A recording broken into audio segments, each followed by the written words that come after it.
May all that I say and all the chizuk that we gain bring nachat ruach to Hashem Yitbarach, invoke rachamei shamayim for all those in need of yeshuot and nechamot, and serve as a zchut for Klal Yisrael. Amen. Okay, so today we're stopping a little bit on our regular series that we were starting for the past few weeks. We were talking about creation and the wonders of creation and how to increase our Emuna through reflecting on the creation, and sort of are now stopping that for a little bit and talking about Shavuot and how to awaken our Emuna, how to awaken our love. Tonight's theme is to awaken our Emuna, awaken our love for Matan Torah. And the prime question that we're going to ask tonight is, Hashem gave us His Torah. What do we give back to Him? And I felt that that was a very probing, big question. And I felt like that was something I wanted to answer for myself. And it would be great if, like I said, we can have this open discussion and talk about it. But I'm going to start off with a story that I recently read on a Chabad website. And it talks about a young yeshiva bachur who actually brought in to the yeshiva an old childhood friend, a non-Jewish old childhood friend, and he sees all the people, all the men in the Best Midrash with their hands all over the place, arguing, open books, screaming, yelling with enthusiasm, and he turns to his Jewish friend and he says to him, what are they doing? Are they going to plan to overturn the government? Like, what is this all about? Are they creating some sort of plan, a war plan? Like, what's going on here? And so the yeshiva bachur very nicely goes over to him and he says, no, they're actually deciphering the Torah's messages that we received over 3,000 years ago. And he turns to me and says, what? They haven't figured it out yet?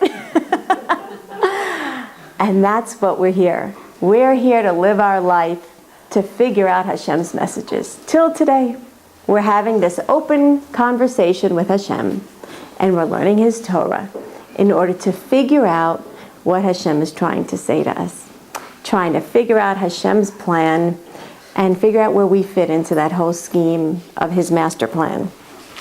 And that's the ongoing conversation that we're holding right now till today in every generation, trying to connect ourselves, trying to connect the world events, trying to see where are we all going with this? What am I supposed to be doing here? What's the purpose of everything? And so the question is, like I said again, what are we able to give back to Hashem? He gave us this amazing book called the Torah, the Book of Life. Inside of it, so many secrets, so many amazing insights, a prescription for how to live a tranquil, beautiful, joyful life in this world to build our eternal future, our eternal world, the world to come. And I know that my derech, when I came back to tshuva, one of the reasons why I came back to tshuva was I felt with my childhood that I went through, with the difficulties that I incurred in my past, I felt such an amazing amount of appreciation, because I always felt like I was guided to live this Baruch Hashem good life. Today actually was my 25th anniversary, Lag BaOmer, Baruch Hashem, everyone till 120 to live happy and healthy lives. And I questioned, where did the wisdom come to have Baruch Hashem a marriage, to Bezrat Hashem, hopefully my kids will decide in a few years from now when they're old enough to stand and hopefully advocate on my behalf that I was a pretty good mother, Where did this all come from? Where did the tools come from? Where did the wisdom come from? I don't necessarily feel like I was always given the right tools in my own home from own practical examples. And where did it all come from? And this guided me, this sense of somebody, I gotta thank somebody for all this. Someone was out there looking after my back. Someone was there showing me the path and guiding me along the way. And so that's what brought me particularly back to tshuva. And so I do ask a lot of times the question, Hashem, I find myself sometimes just sitting there and saying, how can I ever thank you? Nishmat Hochai doesn't do it for me. It's not enough. How can I thank you, Hashem? What can I possibly do to show you how thankful I am for everything that you do in my life? And I repeat the word, Hashem handpicked me, and together every single one of us in this room. He handpicked every single one of us to be His children. We're not like the rest of the cloud. It's a reason why we are 0.25% of the entire world. We're handpicked, we're special. And I don't know, is it just me? I rejoice. I rejoice at that thought that I'm special. And it doesn't bring up my gaiva. It just makes me realize the awesome responsibility that I have, and to be tremendously ingrateful to Hashem, live in gratitude and hold that responsibility very seriously in everything that I do. One of the ways that we could show, there's two reasons that I'm going to start with of what we can give back to Hashem. One of the things that we could show to Hashem how much we cherish Him giving us the Torah, and cherish the fact that we're Jews and we were chosen to be, His special beloved children and nation, it's written in the Gemara in Masechet Sanhedrin. It teaches that whoever engages in Torah study as if preserves the world. Because we all know that without Torah learning, the world will not exist for not one moment. And that's one of the reasons why the cycle of the earth is such that it's day in one place and night in the other place, so that there's constantly going to be someone in the world that is going to be learning Torah. And in that merit of learning Torah, the world exists. So in essence, what are we learning from this Gemara? What we're learning is that when we engage ourselves in Torah, we are empowered with preserving and maintaining the life that exists in this world. What an awesome, remarkable amount of power each one of us holds in the fact that when we embrace, when we involve, when we delve into the learning of the Torah, we're actually allowing it to continue to exist. And that in itself is a great gift to give back to Hashem. Because when somebody gives me a gift, it's really beautiful, it's a vase that I really never use, and I put it on the shelf, if it happens to fall, I'm not really paying attention. It's something that I use, it's something that I'm involved in, it's something that I'm, regularly see in front of me. It's something that I'm showing that I appreciate, I embrace it, it's important to me. And so by us learning Torah, we're giving back, per se, quote unquote, to Hashem. There's nothing really we can give back to Hashem. But at least it's sort of a note of appreciation, saying to Hashem, you know what you gave us? It's a remarkable gift, and I really want to, show you that I cherish it. So I'm going to learn from it, and I'm going to utilize it. And that's my way of appreciating it. In fact, that's how Rashi interprets the pasuk from this last week's parsha, Bechukotai. In Bechukotai tilechu. Rashi explains it, and he says, what does it mean in Bechukotai tilechu? It means if you toil in my Torah. Torah is not just for studying. Torah is for toiling. And we learn from Chazal that everyone, what does it say? La adam la'amol yulad. We are here to work. Every single one of us is here to work. What we choose to invest our time and effort in, what we choose to work in, that's our choice.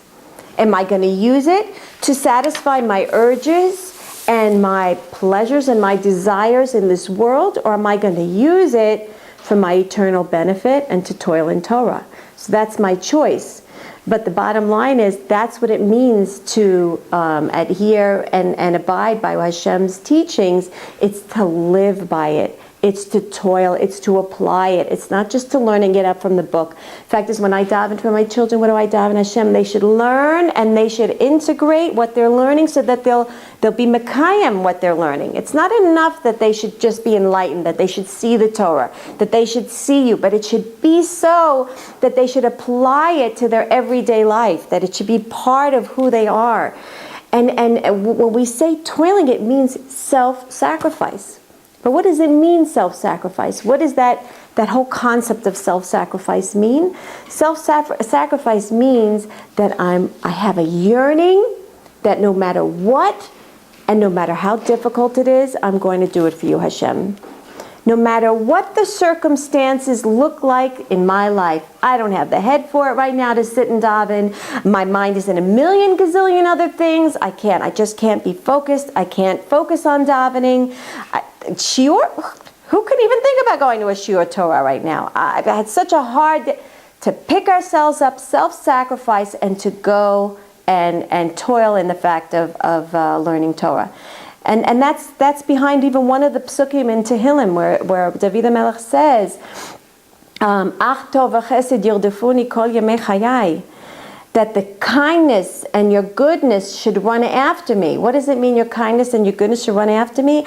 I want to be able to choose the suffering that I'm going to be going through in my life. I want to be able to have that choice. I know that David HaMelech was saying, I know, everyone in life has to go through a spout of difficulty, of challenges, like you said. Every single one of us. That's just part of life. If we think that this life is going to be calm, cool, and collected, then we're in for a big wake-up call, because that's not what we're here for. We're here to toil. We're here to work.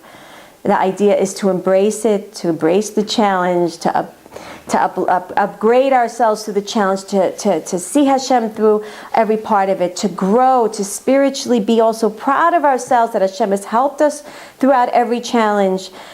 But the idea is that I choose to toil in Torah, I choose to overturn my nature, and I choose to work hard at it. And that comes from this burning, yearning desire to want to attach myself to Hashem, to want to see the truth, and to not accept, I don't want to accept half. I want to know, as I say, the truth, the whole truth, and nothing but the truth. That's what I'm here for. That's why I'm here in this world. I want to know what this is all about. I don't want to go through life not understanding what it's all about. And the only way I'm going to get any glimpse of an answer is if I embrace myself in Torah learning. There's no other way. There's just no other place to go to. Hashem says, Barati Yetzer Hara, Barati Torah Tavlin Ba. I created the Yetzer Hara, and the only antidote is your Torah. Yetzer Hara, the word Yetzer comes from the word Tsar, narrow. The Yetzer Hara constricts us, restricts us, creates like the horses that go like that and only see straight ahead. That's what the Yetzer Hara does. Only look at now. How are you going to get through Shabbos? You don't have a dime in your bank. How are you going to pay for food? As you see only now. Doesn't want you to see the big picture, that there's a Hashem around the corner, that in the blink of an eye Hashem could come up with a million and gazillion different options. No, Tsar. No, narrow-mindedness. This is what you see. That's what you've got. You look at your bank statement. Hey, it says it all. I'm in minus. What's going to happen tomorrow? No. That's the expandedness of the vision. That's another thing that we get when we learn Torah. We see mochin, we said mochin de katnut, which is the restricted, consciousness, to the mochin de gadlut, to opening and expanding our consciousness, to be able to see the whole big picture. There's a big picture. Hashem, you put me here, you're going to take me out. And I anticipate it, and I hope for it. It's going to happen. It may come through Tomchei Shabbos. I may not be happy with that. I really hate being humiliated with Tomchei Shabbos. I'm not happy with that. Still a messenger. That's it. But people, I get the calls, women saying, I don't want to get the help that way. I want to do it b'kochot atzmi. I want to be the one to give. And I understand that. I really understand that. But if this is the way Hashem is providing for you right now, then that's your medicine. It's not nice, it's not yummy, it's bitter. Just take a glass of wine and swallow it down, because that's the medicine. That's what you've got to go through. But Hashem will take care of you. You won't go through Shabbos without food. I'm telling you, you won't. He won't allow it. You just may get it in a way that you're not too thrilled about it. But that also, it's acceptance. So that's what you get when you learn Torah. You expand your vision. You see Hashem in everything, but that requires a lot of self-sacrifice. Learning Torah is not going to come easy to any single one of us. It requires self-sacrifice. It's a lot of Yetzer Hara. Talking to Hashem, it takes a lot of sacrifice for us to talk to Hashem. In fact, this is one of the ways I want to end off the shiurs, to give a little chizuk on Hitbodedut and something amazing that I read. I'm going to read from this book. But the idea of talking to Hashem, mamish, like all the time, living in this tremendous self-awareness that Hashem is present, that requires sacrifice. Sometimes we feel like we're talking to ourselves, and we feel a lot of times we're talking and we're not being answered. Yelling out to Hashem, crying out to Hashem, Hashem, why do I feel so distant from you? How is it that I'm talking to you and you're not? I feel seemingly you're not answering me. That requires tremendous self-sacrifice, because, when you talk to someone and you feel, an everyday person, you feel like they're not answering you back, you sort of like give up. I don't want to talk to that person anymore. It's a horrible feeling to feel like you're being ignored. That requires sacrifice.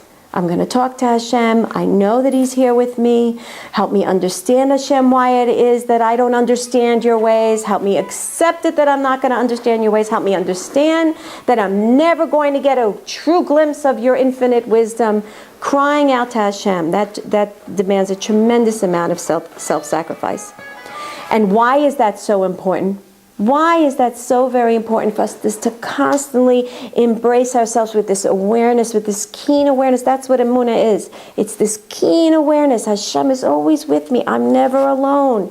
It's an inner wisdom. It's a wisdom from a place that's so deep, so covered, so piled on with so much stuff, with ego building blocks.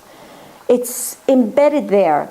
So what is this whole concept of Hester Panim? Is if I don't work all the time on seeing Hashem throughout my life, then when I go and hear about what's going on in the world, when I look at the circumstances of my life, when I have to deal with the difficulties of what's going on with me, all I'm going to see are various random events. I'm not going to see any pattern. Everything's going to be under a veil. Everything's going to be in a disguise. And so what I'm going to end up seeing is just, this happened to me here, and this happened to me there, and a war is going on over here, and a war is going on over there, and this economy is about to collapse, and look what happened to this government. And I'm going to see all these spitz-spottiness, but it's all a disguise. And that's the Hester. The Hester is, I'm trying to look for a pattern in my life and in the world at large, and I just don't see it. And then when I finally do see it, my mind comes up with a gazillion other reasons, logical reasons, may I add. Yes, we're very intelligent human beings. Logical reasons why it can't be that there's an actual pattern in everything that I'm about to see, that I'm witnessing in my life. It's an amazing thing how our intellect, that part of us, which holds the neshama, can actually betray us by having us see just intellectual different, spit-spats, and not seeing this whole design, this whole pattern. So if I don't, which we said before, when is the time to work on Emuna? It's every day through the mundane involvement in life. Everything that I do, I had to wait online. Hashem, you put me here. Okay, there must be a good reason. Someone took my parking space. Okay, I'm learning the midah of patience. I didn't make it to the bank. The bank is on strike. Some dum-dum answered me on the telephone, who had no clue what they were saying, didn't give me the right answer. Oh, again, I call, and you can't get a human voice on the phone anymore, even though no matter how many times I call, to press zero, I press zero. I'm sorry, you're number 5000 on the line. You'll just wait another 20 hours. We'll call you back, and they never. No, it's all Hashem. There's nothing. It's all Hashem. I have to build this up all day long, every day, all day, seeing Hashem, so that when a pattern starts emerging and I start wanting to piece the pieces of my life, the puzzle pieces of my life, when I put them together, Rabbi Wallerstein told a story similar to that in one of his shurim a while ago. I don't know if you listened to it. Anyway, he said that he was. I remember what it was about. He was planning an annual dinner, and he had gone away for a week or two, whatever, and he came back and he expected to hear from his secretary, which I think the annual dinner was like 2, 3, maybe a month after that date they returned. He expected to hear from the secretary, oh, reservations are booming. And she comes back and he comes back and he's like, yes, so, you know, how many reservations do we got?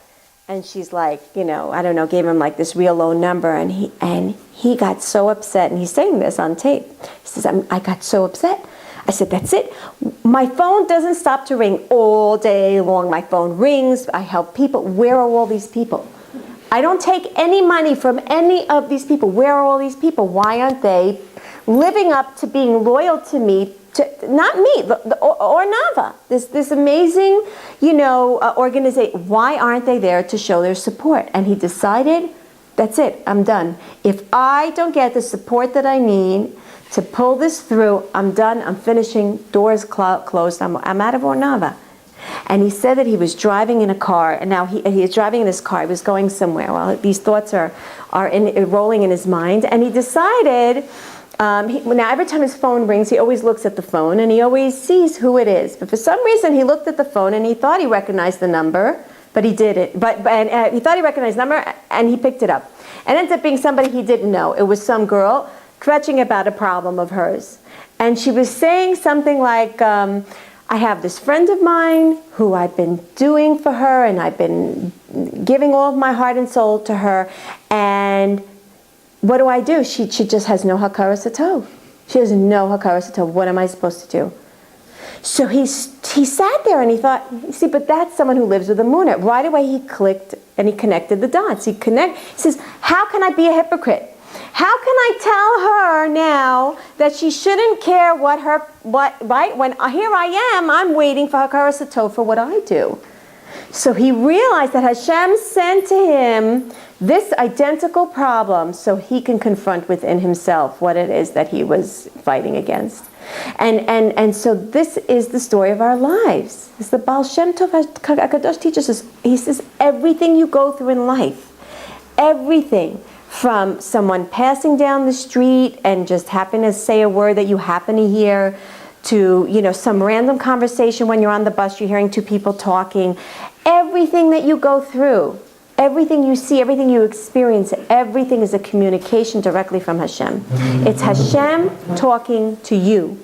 That's how Hashem talks to us, through the circumstances of the world at large and through the circumstances of our lives.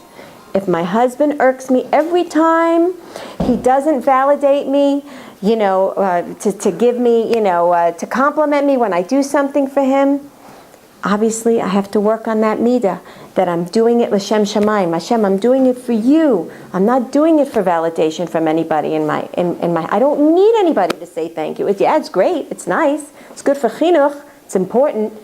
But I'm not going to stop doing something for someone else because they're not saying thank you. That's not the purpose. Otherwise, that means obviously it's not l'shem shamayim, and that our avodah is to become godly. It's to not expect anything in return. That is the Maila, that's the Gadlus, in us being Jews and holding Jewish neshamas. So let's look at 3 messages. 3 important messages that we got through receiving the Torah that were ingrained in every Jewish human consciousness when we received the Torah. 3 very vital, important things that came down that fatal day when we got the Torah. So the first thing we got was we got a very explicit insight into the journey of life.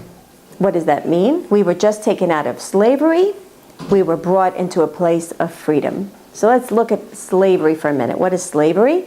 Slavery is a place of fear, a place of misery, a place of lack of expression, a place of imprisonment where you feel very restrained, very constrained, to a place of being free, of redemption.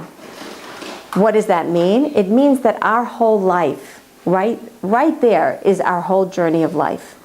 All of our life is us moving out from that place of constriction to a place that's broadening and open and expands our awareness, as we said. The idea is there's no such thing as me being fearful, per se. We should work on it. There's No such thing as me feeling hopeless, like there's no chance for freedom, that I'm stuck in this reality where it's all my fault or it's all someone else's fault. It's all because of my childhood. It's all because of my husband. It's all because of my kids. It's all because I have no money. It's all because I didn't get my proper education. It's all because of whatever. That's a place of restrictedness. That's a place of darkness. That's a place of being enslaved to a certain reality and being confined and not being able to move forward. We are now on that path of redemption through these 49 days of Sfiyat Omer. We're on that path of taking us out of those 49 constricted ways of thinking and bringing ourselves to the gate of Bina, to the gate of expanded understanding and piecing together Bina from the word ben. It's derived from the root word ben, to see in between, to be able to look in between the circumstances of my life and to see Hashem in every aspect and every part, to be able to see and anticipate the Yeshua in a blink of an eye. And it doesn't matter if I don't see it, and it doesn't matter if on Pia Teva, according to nature, it doesn't make sense, and it's not on the horizon. It's that journey of life from hopelessness to redemption that every single one of us goes through in life. And that's something that we experienced from the Exodus to Matan Torah. So that was one of the things that was ingrained into our human consciousness when we went from Mitzrayim to Matan Torah. The second beautiful message that was integrated into the fiber of our being is we were shown a glimpse into Hashem's master plan and system of life. Because the Torah, as we all know, is the blueprint for creation. When we study Torah, when we receive the Torah, in essence, what did Hashem grant us? He granted us all, Chazal teach us, it's a personal letter that Hashem wrote to every single one of us. Our whole entire life, every single one of our lives, as well as collectively and worldwide, universally, is all written in the Torah. However hidden, sometimes revealed, everything is there. It's the whole system, the whole schematic of the way the world is supposed to run is in the Torah. And so when Hashem gave us the Torah, He invited us, quote unquote, into His life, quote unquote, right? He invited us to be able to glimpse into his most innermost desires of what He wanted when He created this world. So what is the Torah? If I have to deduce from all that, it's Hashem's testimony of His love to us. It's His expression of His love to us, that He wants us to get to know what it is that He wants, and He wants us to partner up with Him. That's the essence of the bonding. That's the essence of the marriage, of marrying Hashem, and really partnering Him. Marriage is about partnership. It's about togetherness. It's not, if my husband didn't have this angry tendency, then my kid wouldn't be acting like that. No, it's not your husband. It's you. Just because he took the midah when Hashem brought you both down from Shemayim doesn't mean it's him. That's you just as much as it is him. You have to deal with it just as much. If Hashem put you under that chuppah, it's both your jobs to deal with until otherwise severed. You know, nobody from Am Yisrael, but if it happens you have a get, that's something else. But until so, that's the genetic makeup of the world. Hashem knew that we are going to falter. None of us have, I love that no atheists in a foxhole. I say there's no angel wings in any of our closets. None of us are angels. We're here to perfect ourselves. We're here on that journey. And so Hashem created inside the makeup of the world a process called tshuva. So you fall and you bring yourself back. You have to, but let me explain to you. Every time you fall, we look at it as I'm on an elevation, I fell, I'm on an elevation, I fell, and we see it as like this one line. We're not on that line. Where I went up, I went down. I went up, I went down. You see where the line's going? I'm constantly going up. Even with every time that I'm falling, I'm still going up. I'm constantly elevating myself. I'm never really in that same place as I was before. And that's the idea. The idea is, of course, I have responsibility. Of course I could try to work, and I should work harder on trying to elevate myself. But the bottom line is, the Yetzer Hara wants that point after the sin. That's what he craves for. He doesn't want you to sin. He doesn't want us to sin. He wants us to be batzvut. He wants us to say, oh, you see you're not worth diddly squat. I told Hashem not to create you. I told him you were going to be a loser. That's what he wants. He wants that feeling of loneliness, that we won't pick ourselves up. He wants depression, which is so prominent in today's generation, it's not even funny. That's what he wants. The idea is I have to build on my mistakes. Of course I'm going to make mistakes. Of course I'm going to have averos. Of course I am. I want to minimize them and I want to work from them. I want to use them as building blocks. I want to learn from my mistakes. That's the idea. And not to get upset with myself and say, Hashem, I appreciate the fact that you showed me that I'm human, that I have a voda to do. It's a big part of that is crushing our ego. A big part of the whole tshuva process is to crush our ego, to recognize that we're not perfect. We have work to do, and we're in the process of living. That's the process of living. So that's what I was trying to bring up. God forbid I wasn't pointing fingers or saying false. I'm here to say we're all here to be partners with Hashem to make this world, to be responsible for life, to do our share in bringing about fulfilling Ratzon Hashem. And the last message that we received when we were experiencing Matan Torah was the idea of healing, which is very interesting that we're getting to that place, was because Dafka, we all know, that at the time of Matan Torah, everyone who was sick was healed. Everyone.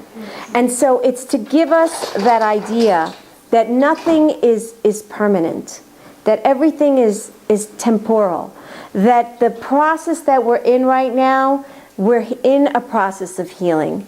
That if we live attached to Torah, if we live a life of Emuna, I mean, today so many studies show and testify that the people who are spiritually elevated and connected to a God, okay, I'm Jewish, Judaism is the true religion, but I'm just saying in general, when they did their studies and you look at the healthy lifestyle of a person who lives a religious life, they're happier, they're with vigor, vitality, they're happy, they're centered, they're grounded, they're focused, they're goal-oriented, they're less stressed out, they live longer lives.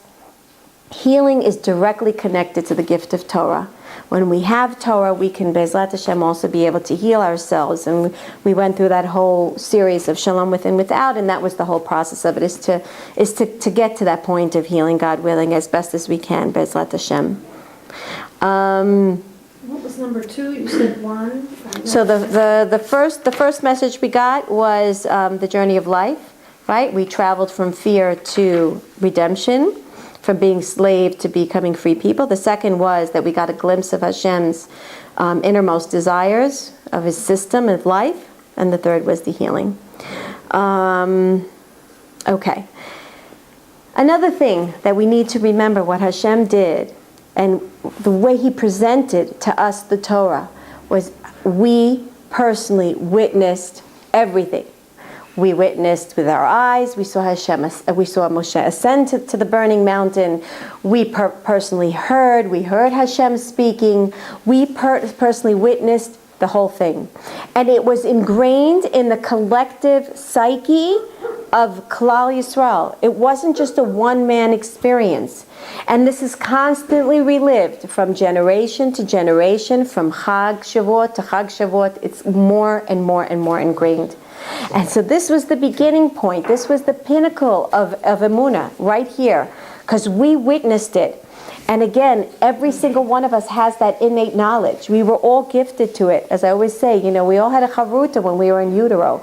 We all had that angel who taught us everything.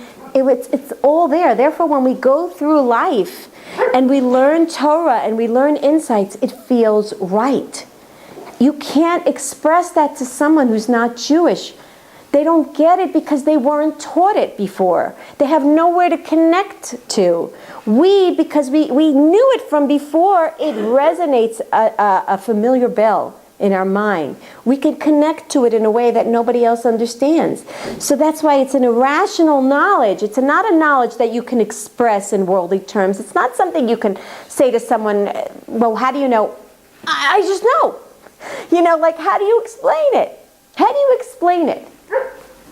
In terms of like the Torah and everything, so also women connect to it, like what you're saying, I get that same feeling. And I remember also in high school and seminary especially, when I was learning Torah, and it's like, it's, Wow. mind-blowing, and you're like, wow, but like, obviously, you get married and you're involved in your home and your children, and then Shavuot comes and you're busy cooking and taking care of your kids, so like, Right. how do you connect to that part of the Torah?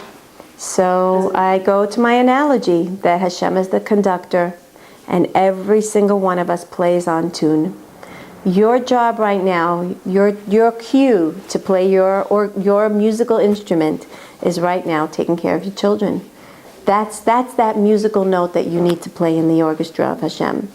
And when your children get older and you're able to do other things, then you're going to do other things. Right now, that's your tafkid. That's your cue right now. Everybody has theirs at their moment. You're doing an amazing thing. We so belittle the whole idea of taking care of our little kids, but they're the next generation. If not for you, who's going to teach our children? Who's going to bring them to get to know that awareness? Who's going to sit in Kollel? Who's going to sit in Beth Midrash? Who's going to go to shul? Who's going to be the minyan, if not you? So, again, that's the narrow-mindedness of the Yetzer Hara. Tsar, tsar, tsar. Just look at now. Look, changing a diaper, what's that going to do for my spirituality? No, I'm building the next generation, and it's seeing that entirely huge, big, enormous picture in your life. When you're refereeing between your two kids who are fighting again about who's going to have the turn and why does he always go first and why did he leave out the clothes on the floor and why do I have to clean his mess, and you're teaching them midot. Again, they're going out there and God willing in due time they're going to be able to be an example, shining example of a real Ben Torah, a real Bat Torah.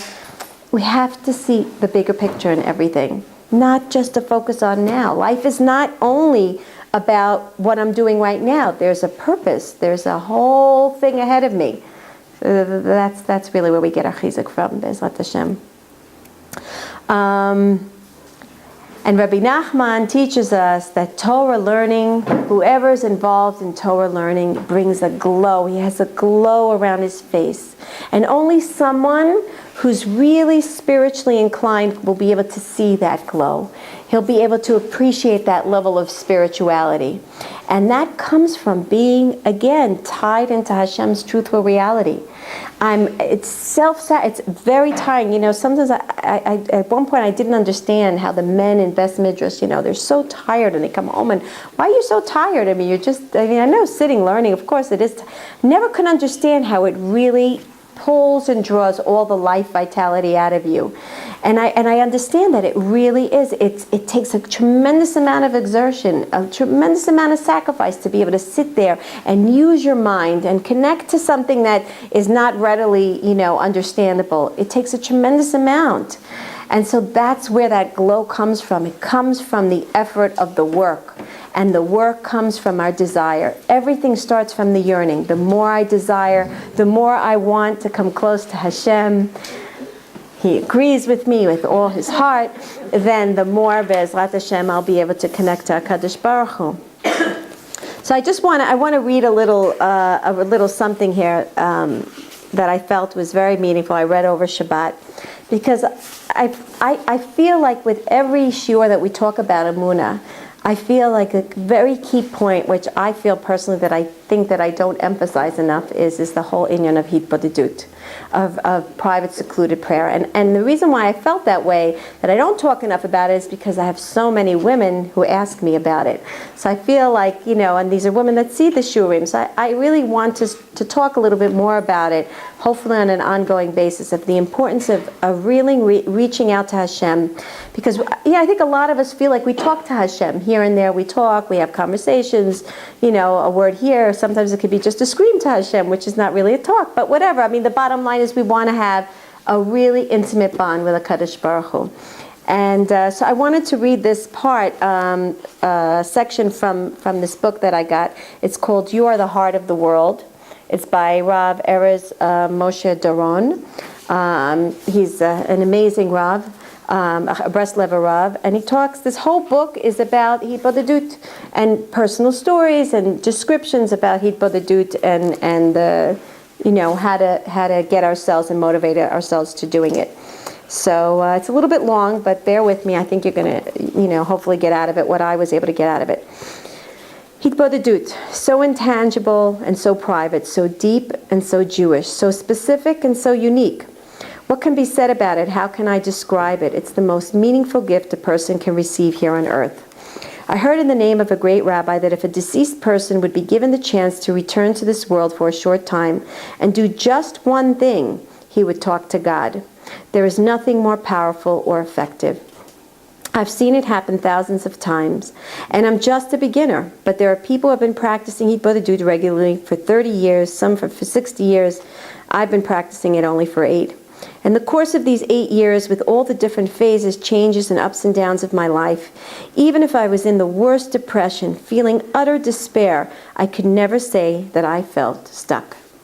Naturally, there are things in my life that are stuck, lots of things I'd like to see resolved, but they aren't frozen stuck. They are stuck in motion, because prayer mobilizes everything. It moves me along as well. Even if the challenge doesn't change, the person who is meant to deal with that challenge, meaning me, does undergo change. Therefore, nothing is really stuck. It's moving forward all the time. The words that we speak, it doesn't matter which words, how we utter them, where or how many, the words that following the opening, Master of the Universe, or Abba, or whatever opening we choose to use to focus on, those words are like shots that never miss their target. If we just say hello, we've made contact, we've been heard, and we will receive a reply.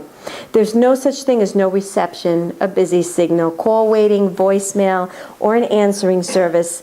There's a father waiting on the other line at all times. Not long ago, I had a run-in with one of my children. It's a recurring conflict. He from his position and me from mine. As usual, we clashed, we struggled, and then withdrew to miserably lick our wounds. Being the father, I took responsibility and decided that I had to find a solution. So I closed the door. For 2 minutes, I was in a hurry and said agitedly, "Look, God, this can't go on this way. I have to get to the root of this problem. I have to treat this in the most genuine, thorough manner possible. Help me. Enough. I don't want things to continue like this anymore." The following week, I met someone who has often been able to help me. I wanted to speak to him about many issues, but wasn't sure how to begin. "What would you like to start with? Your son?" he suggested. And for a minute, I wanted to protest. I didn't like to talk about it. I had other, more urgent business to discuss besides my son. Besides my son and I, well, we usually get along. I just didn't feel like. And then the words of my prayer came back to me. As if from a recording, I knew that was it. I had asked to get to the root of the problem, and here, God had answered and arranged it for me. He had heard me and had come back to me with this chance. He is here, I realized, right here in this room. So we worked it out. With each passing day, I learned this more and more. To say, "God, I know you're here," is to open a very wide, tall shutter and to let the light shine in without any additional demands. We say, "Abba, please come here," and he comes. He doesn't expect us to be something or someone else. He just wants us to call on him. He's always there, gently yielding the sweetness of free will.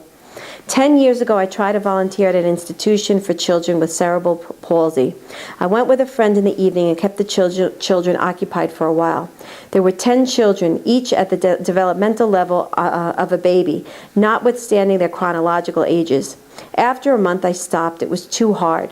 But dozens of times since then, during Hitbodedut, I've thought about those kids.